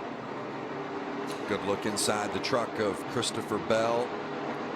Bell will restart just inside the top 10. So that yellow was a break for him, allows the field to bunch back up. Gives himself an opportunity to gain more ground on the restart. Yeah, I think I saw Ben Rhodes go from 14th to 5th in one lap earlier, so we know it's possible. And that 4 truck of Christopher Bell is very fast. This is going to be a great restart. Going to be inside of 30 to go when they cross the line. Kyle Busch and Ben Rhodes up front. Better restart that time for Rhodes. A great restart for Ben Rhodes that time. Look how tight these guys are putting those trucks down the bottom. Just every lap that goes by, Phil, they're going to get closer and closer, trying to do everything they can to get a spot on the track. Man, Chase Briscoe and John Hunter Nemechek all over one another. Ben Rhodes with just a skosh of a lead right there. And Ben Rhodes can't just lay over because he doesn't want to be on the bottom. Look at that line of trucks behind Busch. Rhodes knows it's go time. Who's sliding up the racetrack. He also knows that truck's really loose down on the bottom. So hard to maintain control when you're stuck on the bottom. Rhodes will edge ahead, and then Kyle Busch comes right back. Ben Rhodes waiting for a spotter to tell him clear, but there's nobody will drive the truck any harder in the corner than Kyle Busch will. And a great battle there for third. Chase Briscoe and John Hunter Nemechek side by side. 2 by 2 by 2. Our first 6 trucks. Looks like a parade lap, doesn't it? Yeah, that's the Johnny Sauter and Brett Moffitt behind them. Side by side. For the lead, Kyle Busch and Ben Rhodes, door to door. Oh, Rhodes just can't quite clear him. He just needed a couple of feet there to grab the lead. And here comes Nemechek, waiting for them to slip up so he can pounce. Clear. Rhodes has got him. All clear. Still all clear. That away, Ben. Everything's out front, buddy. Everything's out front. Nice and smooth. Wow. Remember the short run speed that Ben Rhodes has had. Wasn't able to maintain that lead on the last run before our last round of pit stop.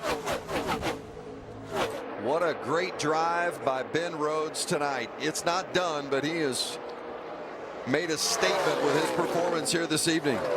You see those sparks still trailing for Kyle Busch's truck occasionally. Not as much as earlier. We heard him say they were going to put 0.3 of a pound of air in the right front. That could have been just enough to keep that truck up off the road. Being really interesting to see how Ben Rhodes is able to perform with the lead. How's his truck handle out there? Look at Chase Briscoe in that blue truck. Man, he hit that wall hard. Back in 4th place. How does he maintain 4th like that? Wow. Never lost a position, but he's in the clutches of Johnny Sauter right now.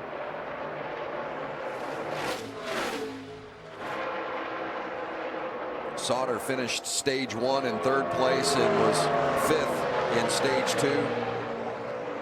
Hanging right around that top 5 here in the final laps tonight as we're under 25 to go. Ben Rhodes leads Kyle Busch and John Hunter Nemechek.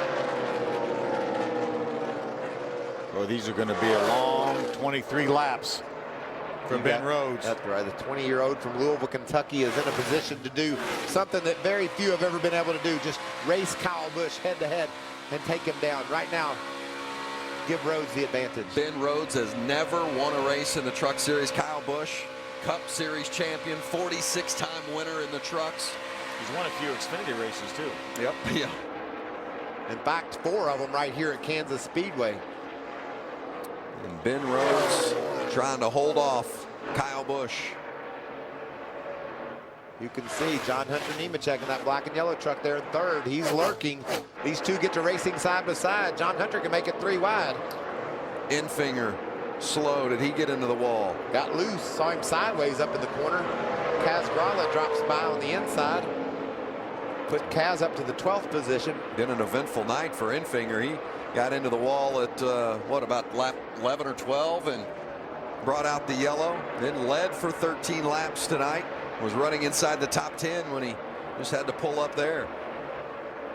Down racing in the top 10 down underneath Brett Moffitt. Just gets loose, chases it all the way up the hill. That's a great example of what Ben Rhodes was fighting inside of Kyle Busch. When you get down on the bottom of the race, oh, lap truck with issues off turn 4, and look at the momentum Kyle lost.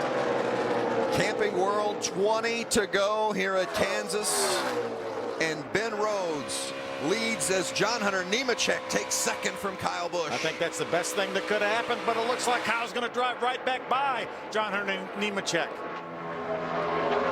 And didn't I witness that 29 truck in 4th place joining this battle just have a crash off turn 4? Well, maybe crash isn't the proper word. Look bad enough to me where he shouldn't be doing that.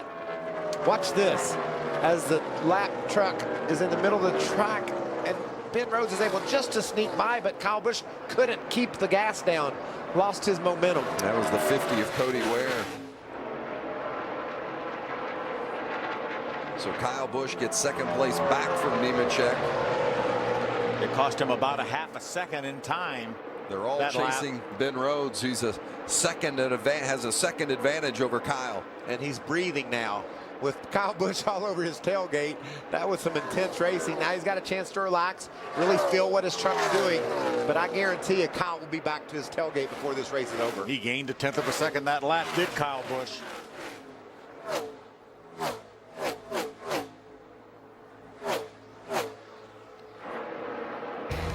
Ben Rhodes, he's never won before, but he's out front. Can he finish the job at Kansas?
Seemed to take the wind out of Ben Rhodes' sails because he never contended again really for that strong a finish, but he's been outstanding here today. He's been outstanding this year. Got that top 5 at Atlanta on a 1.5 miles. And you don't have to do a thing different, man. Get more laps just like you've been doing, buddy. That's exactly right. That gap between he and Kyle Busch has gotten bigger. Outran Kyle Busch a 1/10 of a second that lap. After the race, stay with us. The eBay Motorsports post-race show right here on FS1 immediately following the broadcast as Briscoe gets into the 63 of Kevin Donahue. Somehow Donahue kept that going straight. And look at the momentum it cost Chase Briscoe. He's going to lose a spot to Christopher Bell. Christopher back up into the top 5 now. And I guarantee you, Ben Rhodes' spotter about had a heart attack when he saw that truck sideways of Donahue. Donahue, a nice job of hanging onto that 63 truck because Ben Rhodes' team does not want to see a caution. Soft right rear, it looks like, on Matt Crafton. Yeah, it sure does. That's one of those scuffed tires they put on. Looks like it's gone down. Probably a little contact. You can see the letters are rubbed off that Goodyear tire. Really another break for Ben Rhodes. If that didn't happen and, for instance, something that tire let go and bring out the yellow, well, for an issue for Crafton. So the last thing Rhodes wants to see at this stage with 8 laps to go. Oh, Ben Rhodes is in trouble. Rhodes from the lead has a problem. Looks like stay on the apron, bud. Looks like an engine problem. Yeah. You can see the smoke coming out of the tailpipe. Yeah. Well, what a heartbreaker. Dead, I'm coming to you. It's dead. 10-4, man. Boy, you feel for that young man. 10-4, man. Heartbroken. We dominate tonight. We dominate tonight. We're going to win races. We've got to figure out these blocks. That's crew chief Eddie Traconis, and you could hear the frustration in his voice. And the emotion in his voice. He's not going to get the checkered flag tonight. Obviously, that's Eddie, and you can just see how upset and disappointed he is. But listen to me, Phil. What this team gained tonight, what Ben Rhodes gained out there on the track and the way he drove that 27 truck, that's going to be a part of his resume now, from now going forward. We talked about last year how Mike took the wind out of his sails. This is going to be just the opposite for him here today. Well, you could see him banging on the wheel in frustration as Rhodes takes it to the garage. He had over a second lead with about 8 laps to go in this race, and the frustration, unbelievable. I can't overhead a race to a race.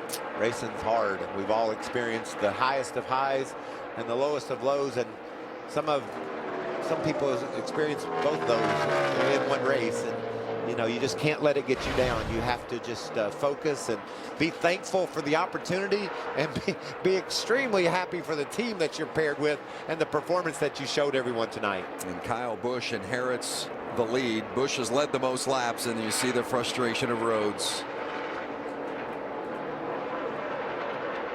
You know, you can't say that Kyle Busch didn't have a truck capable of winning this race tonight. I mean, he's led 86 laps, but I don't think he was going to win this one. Ben Rhodes was out by more than a second lead, and if Rhodes doesn't have the engine let go, he would have won this race. Yeah, and he was maintaining that lead as well. They were swapping the fastest lap of each lap back and forth, but tough break for Ben Rhodes.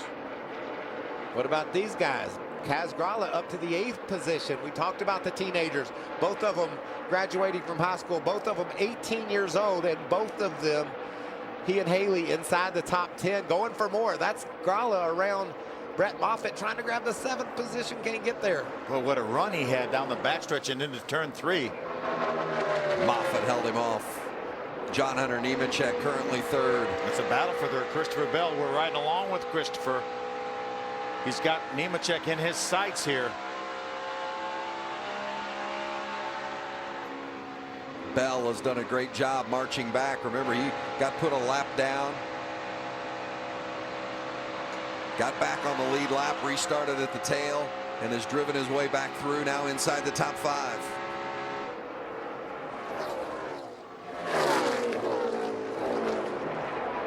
You talked about it earlier, Michael. John Hunter Nemechek was in need of a good run here, and he certainly had it tonight if he can hold on here to this 3rd spot. You see right behind those two is Chase Briscoe, bouncing her off the wall, still running in the top 5. Kyle Busch takes the white flag. 1 to go at Kansas.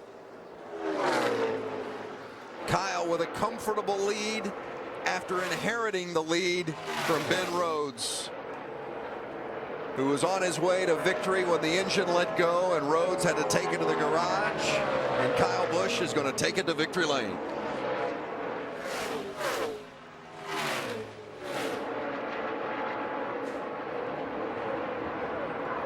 It will be his 7th win here at Kansas and his 47th Truck Series win in his career. Kyle Busch, the winner.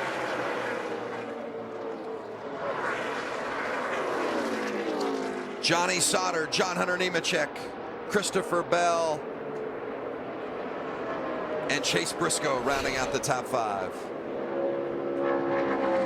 Moffitt was able to hold off Gralla, got the 7th spot. Ryan Truex, we talked about the speed of that truck. Great finish for him in the 6th position. How about Austin Cindric, his first top 10 here in the Truck Series? The trophy will go to Kyle Busch, but the story tonight, I think, was Ben Rhodes. The eBay Motors post-race show is coming up from Kansas Speedway.